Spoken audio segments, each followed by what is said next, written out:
आशा करता हूं आप सब बहुत अच्छे होंगे। मेरा नाम है सिद्धांत अग्निहोत्री। स्टडी ग्लोस पे आपका बहुत बहुत स्वागत है। एक सवाल जो सबके मन में आ रहा है, ये वॉर कब तक चलेगा। अब मैं कोई एनालिस्ट तो हूं नहीं, मैं एक स्टूडेंट हूं, लेकिन मेरा क्या अनुमान है मैं आपको बताऊंगा। और एक्सपर्ट्स क्या कह रहे हैं, एनालिस्ट क्या कह रहे हैं, बड़ा है एक्सपर्ट्स एनालिस्ट, बड़े बड़े नाम। लेकिन आपको बताऊं, कोई प्रेडिक्ट कर ही नहीं सकता कि वॉर कब तक चलेगा, बट फिर भी बेस्ट पॉसिबल सिनारियो और एक एक करके हम चीज़ों को जानेंगे। उससे पहले हम आगे बढ़े, आज आखिरी दिन है। कल हमने एक सेल निकाली थी। अगर आप YouTube सीखना चाहते हैं with the help of AI, जिसमें थंबनेल्स SEO सब रहेगा, तो डिस्क्रिप्शन कमेंट बॉक्स पे लिंक है। ये 1200 रुपए का कोर्स है। हालात अभी बहुत अच्छे तो नहीं है, मिसाइलें बरस रही हैं, बट कुछ खबरें ये चल रही थी कि भैया युद्ध जो है वो कम हो रहा है, ईरान की मिसाइलें कम हो रही है। देखिए, मुझे ऐसा नहीं लगता है। देखिए, Iran has prepared for this. मैं आपको बता रहा हूँ कि ईरान ने अभी 2-3 साल पहले तो उन्होंने अपनी स्ट्रैटेजी ही चेंज कर ली है पूरी। ईरान की ज्योग्राफी ना भाई, देखो, ईरान और देशों जैसा नहीं है। और एक और चीज़ बता दूं कि ऐसा नहीं कि वहाँ के सिविलियन एरियाज पे हमला हो रहा है, तबाही मच गई है, ऐसा नहीं है। तेहरान वहरान में ऐसा नहीं कि हर जगह हमला हो रहा है, वहाँ सही है, नॉर्मल है चीज़ें, ठीक है ना। बट हाँ, मिसाइलें बरस रही हैं, इनके इंफ्रास्ट्रक्चर पे मिसाइलें जो है वो आ रही हैं। बट ईरान की जो ज्योग्राफी है ना, वो बहुत ज़बरदस्त है। भारत से आधा है, अफगानिस्तान से 3 गुना ज़्यादा बड़ा है। और माउंटेन्स हैं, ठीक है, जैगरोज माउंटेन्स यहाँ पे आपको मिलेगी। 70 to 75% माउंटेन्स है। डेजर्ट है, डेजर्ट एरिया है, बट वो माउंटेनियस है, जैसे अफगानिस्तान है, राइट। तो जब कह रहे हैं कि अमेरिका ग्राउंड इन्वेजन करेगा तो ये अपनी कब्र यहीं खोदेंगे, ये नहीं होने वाला।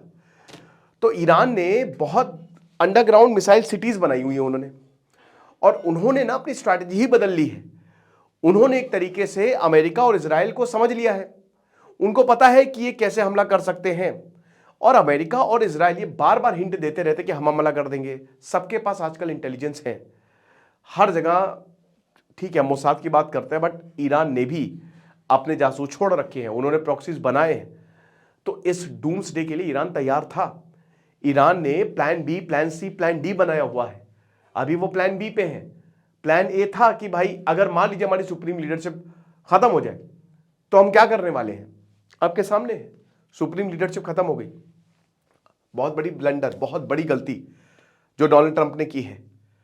दूसरा पॉइंट, लीडर्स मुताबा खामेनी को अभी तक अपॉइंट नहीं किया। इसके 2 रीजंस हैं। सबसे पहली बात तो इसको डिले करने की कोशिश है, क्योंकि जब तक डिले किया जाएगा, ठीक है, तब तक ईरान हमला कर सकता है अमेरिका पे और प्रेशर में ला सकता है। और ईरान ये स्टेटमेंट भी दे रहा है कि तुम जितना हमको कमजोर समझते हो, हम है नहीं, हम तुमको इतना मारेंगे ना कि अगली बार जब तुम हमला करोगे ना तो कम से कम 100 बार सोचोगे कि तुम पे हमला ना करें। तो इसीलिए डिले। उसके बाद डिसेंट्रलाइज्ड है। इस समय आप किससे बात करेंगे, IRGC पूरा डिसेंट्रलाइज्ड है। कहीं अजरबैजान पे हमला हो रहा है, एक कमांड सेंटर कह रहा है कि हमने हमला नहीं किया। टर्की पे हमला हो रहा है, भाई हर जगह, मतलब बहुत सारे पावर सेंटर ईरान में बन गए हैं और ये कम्युनिकेट नहीं कर रहा है, क्योंकि अगर ये कम्युनिकेट करेंगे इजराइल को पता चल जाएगा। तो दूसरा रीजन ये है कि भाई लीडर चुने तो चुने कैसे, कैसे चुने। अगर ये मीटिंग करेंगे इजराइल को पता लग जाएगा, वाईफाई जैसे ही कनेक्ट होगा इजराइल को पता लग जाएगा, वो वहीं बम मार देगा। 88 असेंबली, ठीक है, 88 जो स्कॉलर्स हैं उनकी असेंबली जो ईरान, तो वो सिलेक्ट करेगा, वो भी नहीं मिल रहा है। आप समझ रहे हो। तो 2 बहुत इंपॉर्टेंट पॉइंट है यहां पे। बट जो भी हो, Iran is giving a statement. वो एकदम वही है ना कि भाई गाड़ दिया उसने झंडा, बोला कि यही औकात है तो मार के दिखाओ। और ईरान पे मिसाइलें बरस रही है, 1000 से ऊपर लोग मारे गए हैं। सबसे वही दुखद तस्वीर, जो 170 जो है वो लड़के, स्कूल की लड़कियां मारी गई, छोटी बच्चियां थी। इजराइल क्लियर, अमेरिका को पता ही नहीं क्या है, मैंने बताया है। अब बात यह है कि ये युद्ध कब तक चलेगा। तो सबसे पहली बात, जो मोस्ट पॉसिबल सिनारियो है, शॉर्ट 2 से 4 हफ्ता, ठीक है, 2 से 4 हफ्ता। मेरा आकलन यह है कि ये मार्च तक खींचेगा, मार्च एंड में ये युद्ध खत्म हो जाएगा, ऐसा मुझे लगता है, ठीक है। दैट्स व्हाट आई थिंक, जितना मैंने स्टडी किया है। बट 2 से 4 हफ्ता शॉर्ट सिनारियो है। अब इसमें होता क्या, देखिए, युद्ध कब कैसे चलता है, युद्ध किन किन चीजों पर डिपेंड करता है। तो युद्ध सबसे पहले डिपेंड करता है कि भाई पॉलिटिकल विल क्या है। हम एक एक करके चीजों को देखते हैं कि भाई युद्ध जो है, सबसे पहले तो political will of leadership. So first political will pay, अब देखिए, इजराइल में पॉलिटिकल विल है, बहुत है, जबरदस्त है। इजराइल लड़ मर जाएंगे, इजरायलीज यहूदी बहुत बहादुर कौम है, ठीक है, खत्म कर देंगे वो आखिरी वक्त तक लड़ेंगे और उनको कोई दुनिया से मतलब भी नहीं है। अमेरिका में डीपली पेनिट्रेट कर चुके हैं, पूरी दुनिया में डीपली पेनिट्रेट कर चुके हैं।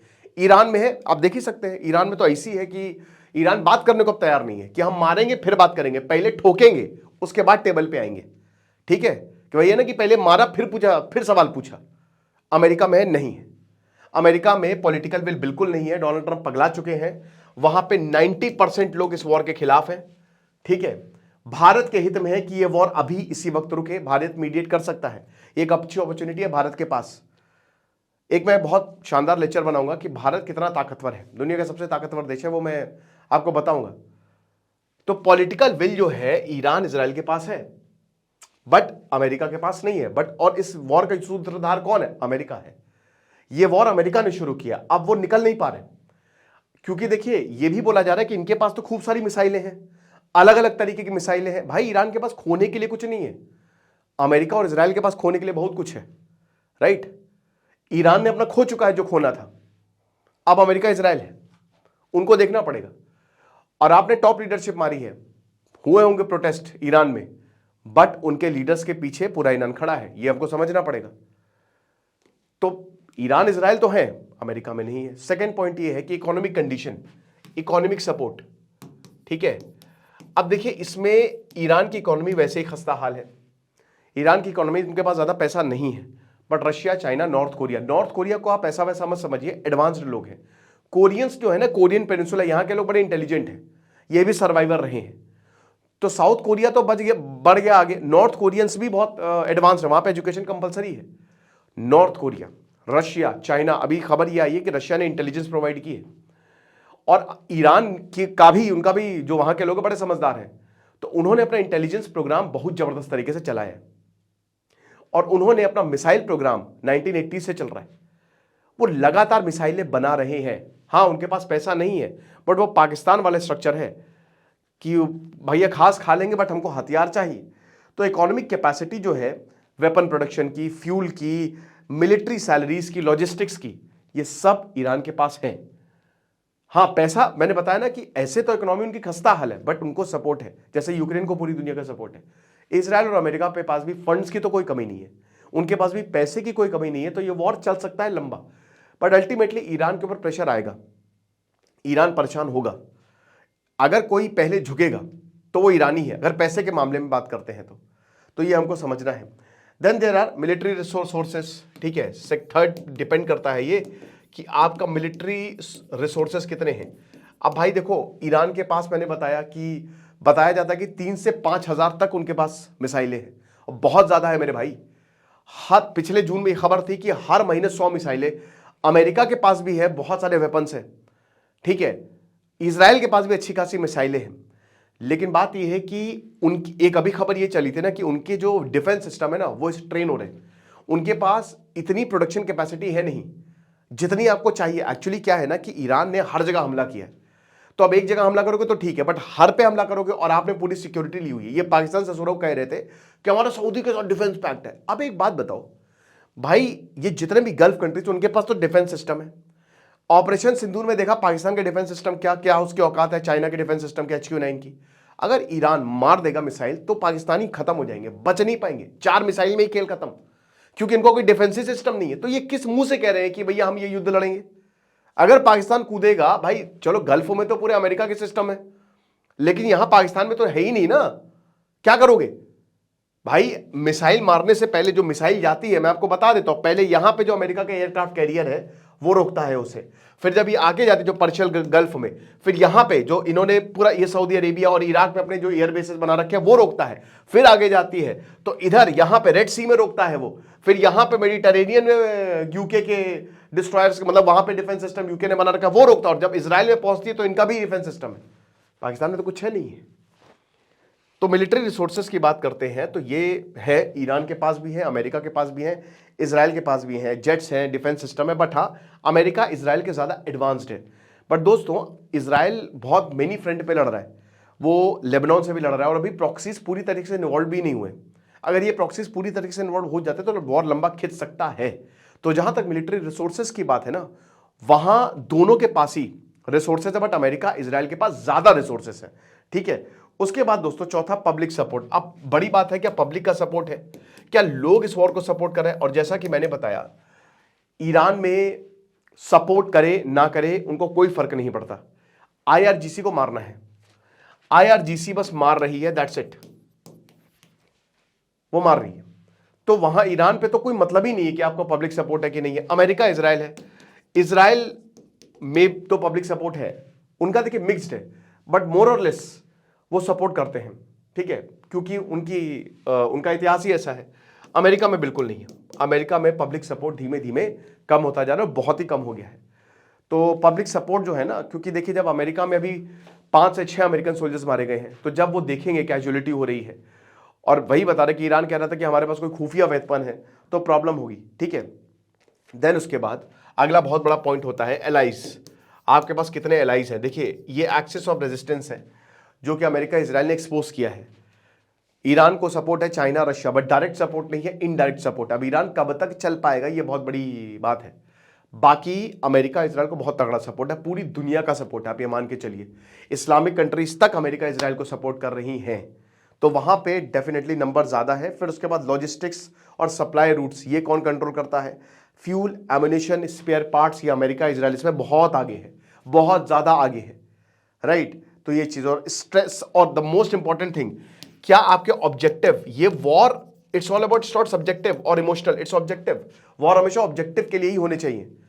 तो क्या आपके स्ट्रैटेजिक ऑब्जेक्टिव्स अचीव हुए? इजराइल के स्ट्रैटेजिक ऑब्जेक्टिव क्या है? Regime change. हो सकता है इजराइल अब ये कह दे कि हाँ चलो ठीक है, हमने मार दिया भैया, ऑब्जेक्टिव भी हमने अचीव कर लिया, अब हम मिसाइल नहीं बरसाएंगे। अमेरिका भी ये कह दे। बट ईरान का क्या ऑब्जेक्टिव है? ईरान का कोई ऑब्जेक्टिव नहीं, ईरान को बस मारना है, ठीक है। ईरान का ऑब्जेक्टिव यही था कि न्यूक्लियर बॉम्ब बना ले या फिर एक न्यूक्लियर डील साइन हो जाए और हम भी सही से रहे, तुम भी सही से रहो, लेकिन ये हुआ नहीं।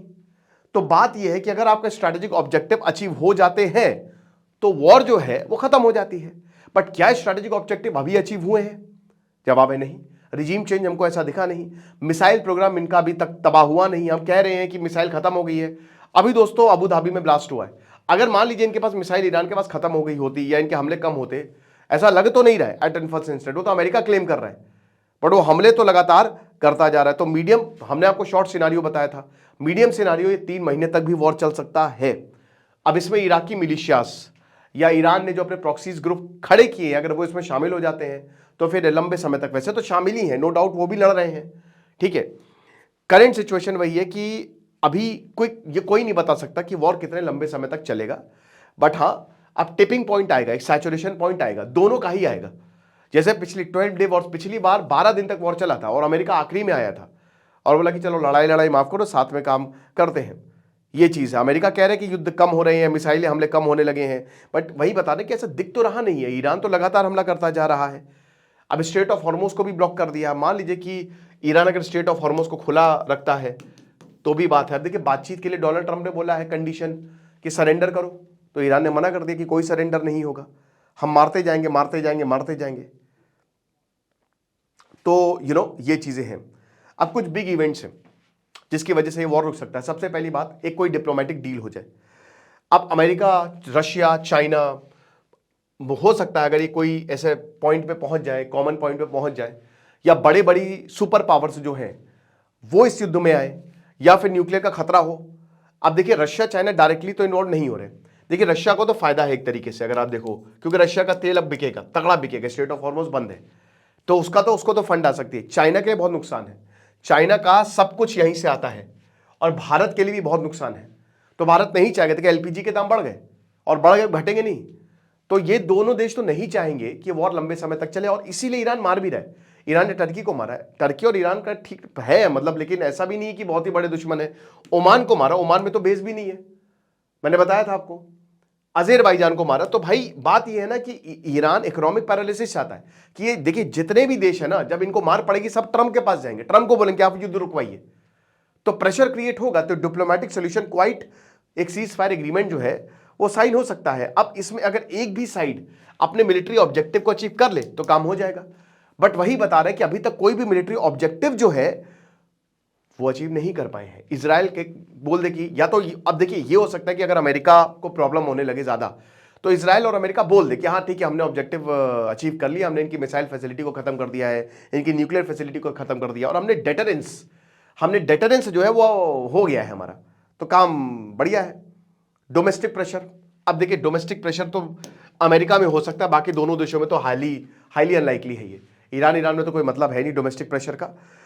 अब रीजनल वॉर, अगर मान लीजिए वॉर ज़्यादा एक्सपैंड हो रही, जो हो ही रही है, हर एक देश पे गल्फ पे हमला हो रहा है, इधर कोई मिसाइल मान लीजिए कहीं यूरोप तक चली गई, क्योंकि ईरान नहीं कर सकता, अभी ईरान खाली वहीं पे ही हमला कर रहा है जहां से उसको लगता है कि हाँ ये वॉर रुक सकती है। तो ये चीज़ें हैं, ठीक है। डायरेक्ट इन्वॉल्वमेंट अगर हो मेजर पावर्स की तो प्रॉब्लम ये सोल्यूशन हो सकता है। बट दोस्तों वही बता रहे कि चीज़ें अब जहां तक है, रिसोर्सेस अनंत काल तक तो चलते नहीं है, सबके रिसोर्सेस डिप्लीट होते हैं एक ना एक टाइम पे। कौन पहले हार मानता है? तो मोस्ट प्रोबेबली ये शॉर्ट सिनारियो ही होगा और आज के ज़माने पे आप बहुत लंबा वॉर खींच भी नहीं सकते, तो मार्च तक ये वॉर खत्म हो सकती है, मार्च एंड तक हो सकता है, उससे पहले भी हो जाए। लेकिन अगर उससे लंबी चली, ये 1-2 महीने चल गई, तो फिर बहुत दिक्कत हो जाएगी पूरी दुनिया के लिए। बाकी आपको क्या लगता है मुझे कमेंट बॉक्स में ज़रूर बताइएगा। खुश रहिए, पढ़ते रहिए। दिस इज सिद्धांत अग्निहोत्री, साइनिंग ऑफ।